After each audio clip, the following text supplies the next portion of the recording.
Hey Laura, Hi, how you doing? I'm good. How are you?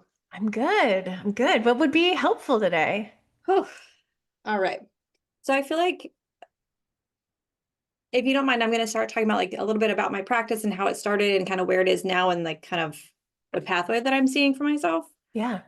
So I started this practice like maybe 8 years ago while I was working at an agency. And since then, I don't know if you heard about like the pandemic happened, Oh yeah, I heard about that that. stuff. Yeah.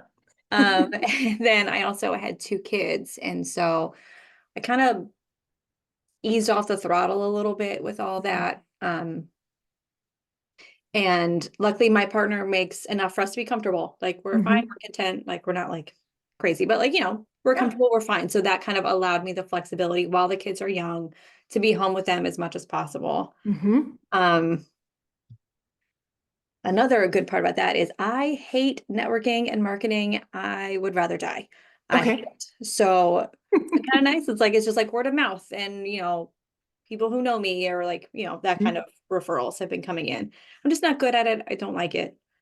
Hmm. Um, But as a result of completely my own doing, my practice is slow. Hmm. I don't take insurance. I never have, and I've never really thought about it until now. I live in Maryland, so right now things in this area feel very unstable.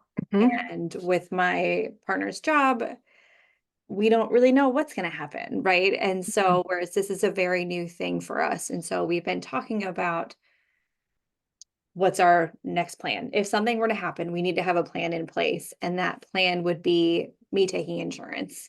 Hmm. Okay. And I just feel like a failure if I take insurance. It Okay. feels like I didn't make it. Like I just Mm. didn't cut it, right? Like I Okay. wasn't enough on my own. When really you have to like do the work and I didn't do it because I don't like it. Right. And another piece that's kind of important in this is I have a really good relationship with a psych nurse practitioner. And she was like, Laura, if you take insurance, I can fill your caseload tomorrow with people that you want to see and that Hmm. I've already vetted and they would be a good fit for you. Okay. And so it seems like a good deal, but I don't know that I'm having a hard time working past this idea that insurance means failure. Okay. Okay. So here's what I want to introduce is the idea of like, you're not failing, you're making an active choice, period. Like the choice is, do you want to network and market or do you want to take insurance? And you sound so clear. Yeah. I don't want to do it. So, Laura, that's honoring what you want and need in your life. Okay. Like not taking insurance and networking and marketing when you don't want to, that's chasing somebody else's goals and dreams and wants for themselves. And like, you don't want to do that shit. Yeah.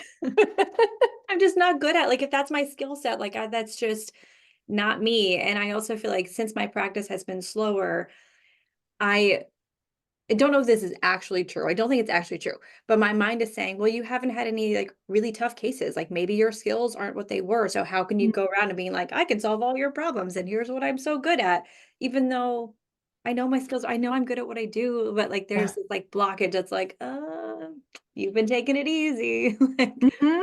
Well, I think there's also like I was having a conversation with a good friend not long ago who was like, I've been doing it long enough. Therapy's easy. hmm, She's like, it's easy for me to attend to my clients. It doesn't take the same kind of work it used to be present, to be mindful, to conceptualize. Like it's a muscle that I've flexed so much that it feels easy. And like maybe maybe you're there. yeah, maybe that's what it is. I'm just not used to it being like, oh yeah, I can do that. Because like Yeah, I don't know, that's a good point. That it doesn't feel the same as when I started 10 years ago, because it's not. right. Right. And it may be that you have easier clients now than you had back then. It could be like a combo, but that Mhm. doesn't mean you need to start taking on really hard clients, Yeah. I don't right? want Like, and just because you take insurance doesn't mean you're going to yeah, take on a bunch of hard clients. yeah. It's okay to stick with the ones that feel like smooth and easy. I think there's this like therapist martyrdom thing that happens, right? Where we feel like we're supposed to, because we work with struggle, we feel like we too have to struggle. And I think that our clients are best served when we're not struggling so hard in our business or our lives. Like it's inevitable that that will happen sometimes, but we don't need to manufacture it, I you know? don't need to create these problems for myself. Right. Which it sounds like taking like like marketing and networking creates that struggle for you. Whereas having somebody already vetting the clients ready to hand them to you, somebody that you trust and like Yeah. and know, I mean, that's a pretty sweet deal. Right? Am I okay? I'm not like overly missing something. I'm not. Yeah. I mean, I think the only thing that I'm speaking to that I would probably need to know to say everything I'm saying most accurately is like if the insurance company is a pain in the ass or they don't pay much. And probably they pay less than your full fee, but like, Yeah. is it a reasonable amount? Is it And something you can here's, live comfortably on? yeah, and I think since I haven't ever taken insurance, and obviously when I was at an agency forever ago, I never had to deal with any of that. I think I'm so afraid of breaking a rule. Like, Hmm. so I met with a company called Alma. Have you heard of them? Hmm. Yeah, So yeah. I met with them and they gave me their rates, but I'm a little leery of signing on with a big company like that because I Hmm. use therapy notes and my own therapist uses therapy notes and she takes insurance and she was like, it's the easiest thing in the world. Yeah. I Just just click a do couple these things. buttons. Yeah. Yeah. And so I need to look into if I can fill out that whole like, is it the CAQH thing? And Hmm. see if I can find out what my rates would be as a solo. I don't know if that's allowed because they've already been given rates through Alma and what they could pay me. So I need to look Hmm. into if that's okay, that I can kind of contrast and compare. But it seems like that Yeah. would be Well, fine. here, a lot of the insurance companies won't tell you what you're going to be paid until you've already signed a contract to work with them. And therapists are not supposed to disclose to one another what they get paid, but they do all the time. So I would find a therapist in your zip code who Okay. has the same degree you do, the same Okay. license you do, and just who takes it and ask them. Isn't that like not okay that I we're just mean, expected to just like sign on and be like, oh, $1 an hour? Cool. yeah, Thanks it's so much. ridiculous. Well, I know it's like they'll say it in the contract, but it's like an equation that doesn't like nobody knows how to do. You could probably like enter it into ChatGPT these days or something, but I Okay. remember getting my contract a million years ago when I was, I didn't really know what I was doing. Mhm. And I was like, oh, yeah, sure. I don't know what this is gonna equal when it's Right. like whatever Medicaid pays times this thing or plus this thing that, but it was not just straight up number. But a person in your zip code with the same license as you will be able to tell Okay. you. Okay. So yeah, that seems obnoxious. Hmm. And And all there my, are go things ahead. like that with insurance that are obnoxious, and that's another part of what you're signing up for. So in terms of like breaking rules, I would make sure that you keep your notes done, like buttoned up, medical necessities in every one. Like you're hitting the main points that insurance wants to see if and when they audit you, so they don't pull clawbacks. Um, and like we talk about clawbacks a lot.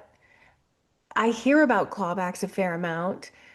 But when you think about the like, I mean, I work with tens of thousands of therapists, and it's only like a few that I hear from every year that got Okay. clawed back, like maybe 20. So that's not awful percentage wise. I think they are happening more often. So I would just get really clear. The insurance is going to be very opaque. When you're like, what do you need in your notes? They're not going to tell you. Okay. But medical necessities in there. And there are some like paperwork experts who can kind of walk you through. Okay. Yeah, it's just it feels all so overwhelming, and that's why it's always just been easier not to. And to be honest, if my husband's job wasn't the way that it is right now, I Mhm. probably wouldn't be having this conversation, Yeah. right? Like Yeah. it just wouldn't, I would just keep doing what I've been doing and everything's been fine. But I'm wondering now as I'm talking to you if this really should be just a plan B in case anything happens. It can be a plan B, but it might take about 3 months to get credentialed. That would be So, fine. We can okay. make that work. Okay. It's not ideal, but it's Hmm. that would be okay. Um, do you have strong thoughts about big companies like Alma? Because for some reason, I'm very cautious about signing on with them. Yeah, I feel like all those big companies do not have our best interest at heart. It's so interesting. I just was talking literally the 30-minute slot before yours. We were talking about like Alma hasn't sent this person anybody since January and she's paying the $125 a month or whatever, and it's like stressful. But I really don't believe any of these companies have our best interest at heart or our clients' best interest at heart. I mean, I don't think insurance does either, but to have like two companies that don't have anybody's best interest at heart, um, Right. Working against us. Like, yes, actively. I like there's all this interesting stuff about how some of them are being bought or partially bought by insurance companies. And so what happens is these insurance companies will be like, yeah, yeah, because we own part of this company, we will pay you more per session than people that are credentialed with us in other ways.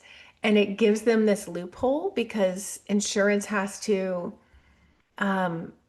basically like a certain amount of their money that insurance companies make has to go towards medical costs.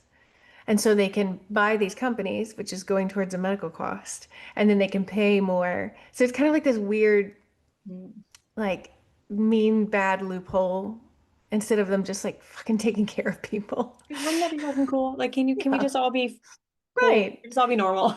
Just Yeah. not be insane Yeah. and just So I so don't like crazy. these middleman companies. And Yeah. I know some of them have like reduced rates on people kind of seemingly out of nowhere. And so it just feels less stable to me.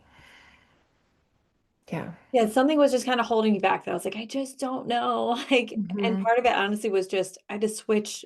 I went from simple practice to therapy notes. Now I have to use their stuff. Like, oh, well, you don't have to, but everything's on there. I'm like, then why am I paying both therapy notes and Alma for an EHR? It doesn't make sense. Yeah. But then I was talking to that nurse practitioner and she was like, I mean, good luck, like taking insurance. Like, we've tried and it's been awful. But Hmm. also they're a huge practice and they were doing like primary care, like not mental health stuff. They're doing Oh, everything. And she was like, oh my that's gosh, it was just a nightmare. But that's way yeah, different than what I would be doing on my own. 100%. Yeah, the insurance side, like in terms of filing and all that with something like therapy notes is super easy, really. Like you just click buttons and I can do that. yeah, you can click buttons. So that part's a lot less intimidating. Okay. Um, but what I might do is I might suggest you get like all your CAQH stuff in to CAQH and just let it sit there Okay. so that if you do need to like go for it, you can just click the button and it's not like, oh, now I need to gather this stuff. And now instead of 3 months, it's taking me like 3.5 months because I had to gather stuff for 2 weeks. So just having that like plan B ready to go. I didn't realize I could do that and then not immediately sign on I with it. believe so. I think you can Okay. like save Okay. like your info. Perfect.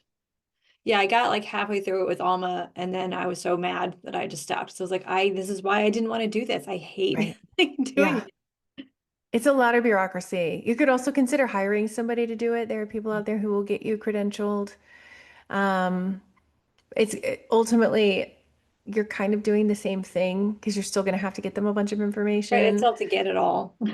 Yeah, yeah. So it's kind of like hiring somebody to do your billing when all you have to do is push two buttons. You know. Yeah. Okay.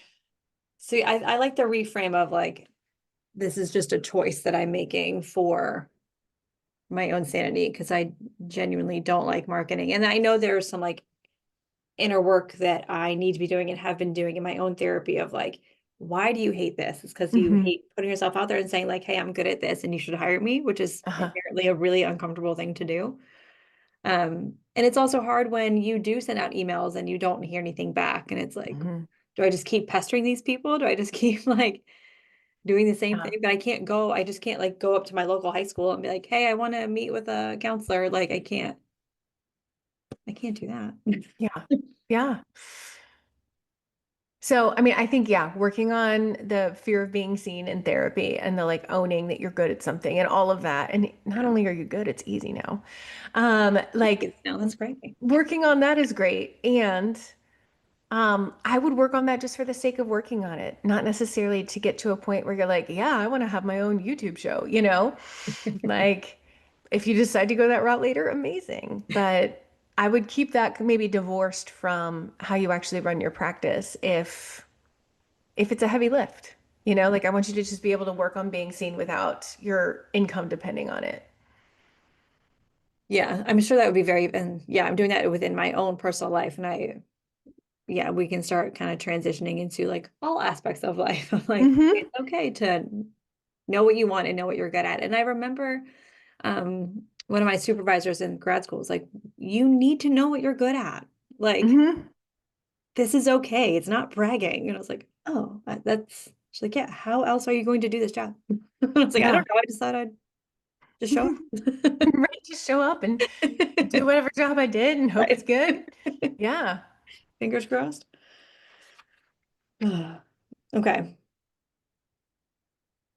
Okay. Yeah. You're making an active, educated choice about what works best for your life and your family.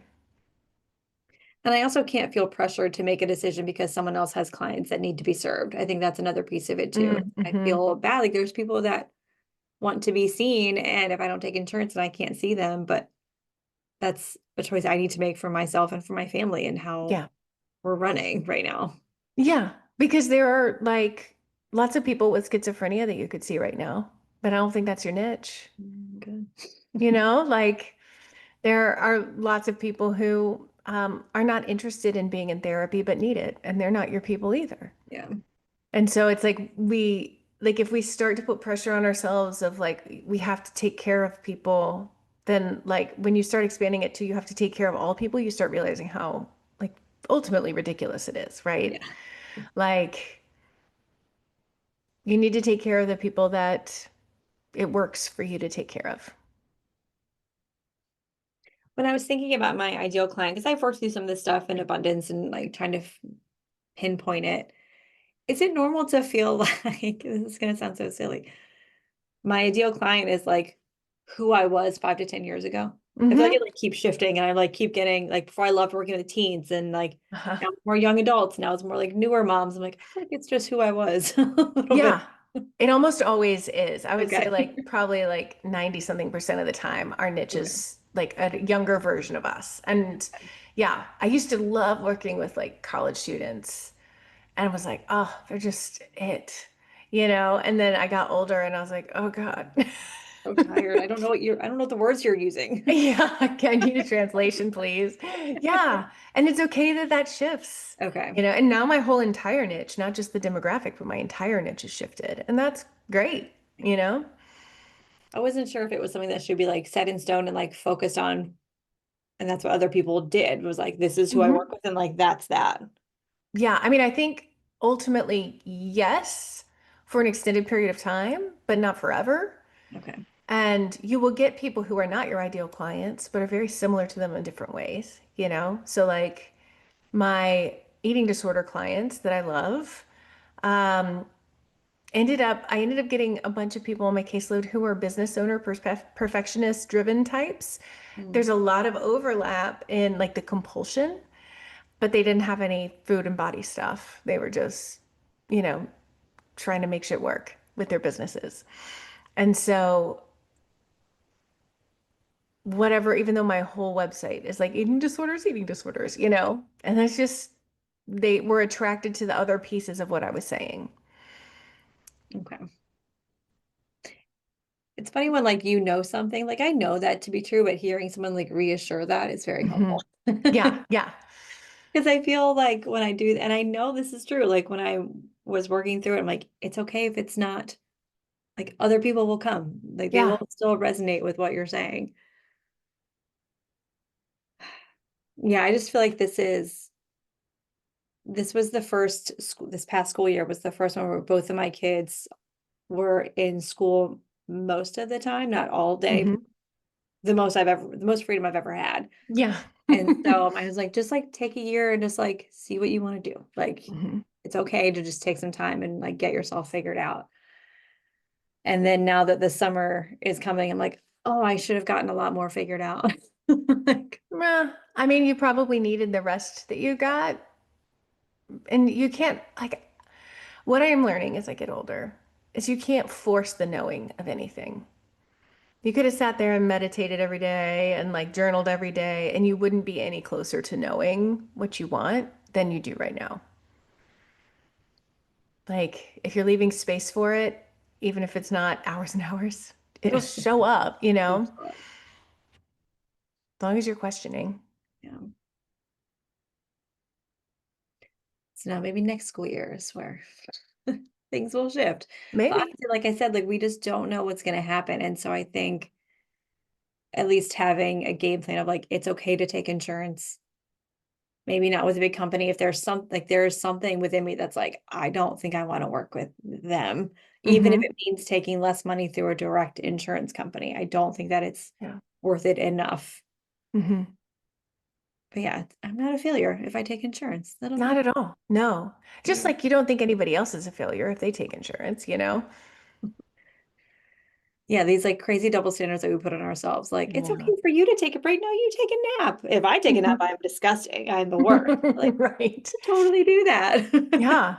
Yeah. Okay, that's helpful. Good. I'm glad. I'm glad. Yeah. Yeah, just these money messages can be confusing. And I'm glad people are starting to talk more about money, but it's a very like viscerally uncomfortable situation sometimes, right? Hmm. Especially when Yeah. we're being told we can't talk about it. Right. I know. Oh my God. It's so, yeah. It's ridiculous. It's ridiculous. And I think just in general, the way we talk about money as therapists with each other, but also with our clients, like the number of questions and things like that I would ask clients earlier on around like sex, that I was so much more comfortable asking them those questions Yeah. than like, how do you feel about your financial situation? Ugh. Like, where are you, where do you feel shame around money? Like those kinds of things I didn't bring up because I hadn't done any of that work myself. Yeah. And so there's such opportunity for us therapists to like do that work and to be able to like take care of this whole entire side of our clients' lives that is like such an important part of their well-being. We Yeah. just like don't touch with a 10-foot pole. In 8 years, I've successfully raised my rates one time by Mm-hmm. $10. Uh-huh. I've raised them again recently. So I was like, this is a ridiculously low rate. Like, you've got to stop. But now, anytime someone reaches out, I'm like, oh, it's this, but I can also do this if that's fine. I'm like, whatever you So, want is fine. I mean, Laura, I'd start there because it Yeah. could be you could have a really small practice at a premium rate and take care of your family. Yeah. Okay. Even if you were just like took people on, like only the new people were at a higher rate. I mean, in Maryland, like if you're anywhere near DC, then, 250 is not unheard of. So I charge 125 and I just raise it to 155, but no one is at that 155 Uh-huh. because it's me. Because I'm like, oh, Mhm. 125 is fine. No, don't worry about it. It's fine. It's fine. Yeah. And how, like, what an interesting experience it would be if every time somebody new called and you change it on your website, but every time somebody new called, you said, like, sessions are $200 and you shut up. There's the key piece. Hmm. I think I just go back to, but I don't know that I could afford $200. So like, how dare I ask someone else to do that? Laura, you just told me that your husband can float you guys financially. You can afford $200. It might not be your priority. Yeah. Yeah, we could. Okay. That's fair. Checkmate. I mean, honestly, I've been doing this a long time. Yeah. Yeah. I also, there's concern about like raising new people because it's like, do I want to remind you that you pay me every week? Like, we talk about like me raising rates and then you remember that. Because right now, like the card just gets charged and we don't ever talk about it. Uh-huh. But what if we talk about it? Yeah. What if you do? What if you do? It's so scary. Because they know they're getting charged. Yeah. They're not in fantasy land. Yeah. They probably don't even remember how much it is unless they're people who are on top of their bank accounts and they are like, looking at their budgeting, which most Americans don't do. I don't. I tried, and by the end of the week, I was like, "Oh no, this is awful. I can't do it." Um, Yeah, what if I just charge more? Yeah. What if I do that? And if you start with new people that you don't even know, Yeah. like it's easier for new people than established people. And like if you make it 200 And then I stop talking. and then you stop talking. Stop talking. Mm, yeah. Yeah.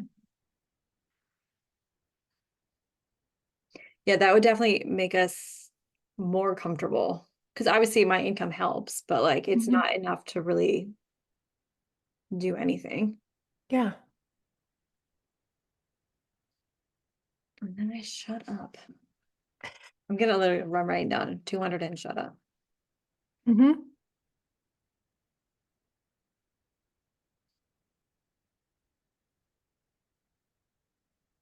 I might be able to do that. Okay. I'm gonna have to practice in therapy. Like we're gonna practice phone calls. I love it. I love it. Yeah. And then you've got the backup plan of insurance that Yeah. like, should you need it, it's always there. This was good. Thank you so much. That's a really, I don't know Absolutely. why I didn't think of like just asking people to pay me more because I can charge more because I've done this a long time and I might be okay at it.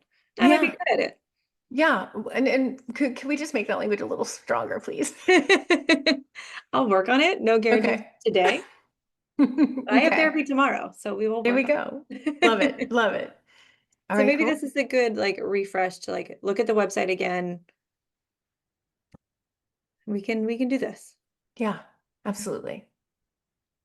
Thank you. Awesome. This is very Of course. helpful. I'm so glad. I'm so glad. Awesome. I'll talk to you later. All right, thank you. Bye. Bye.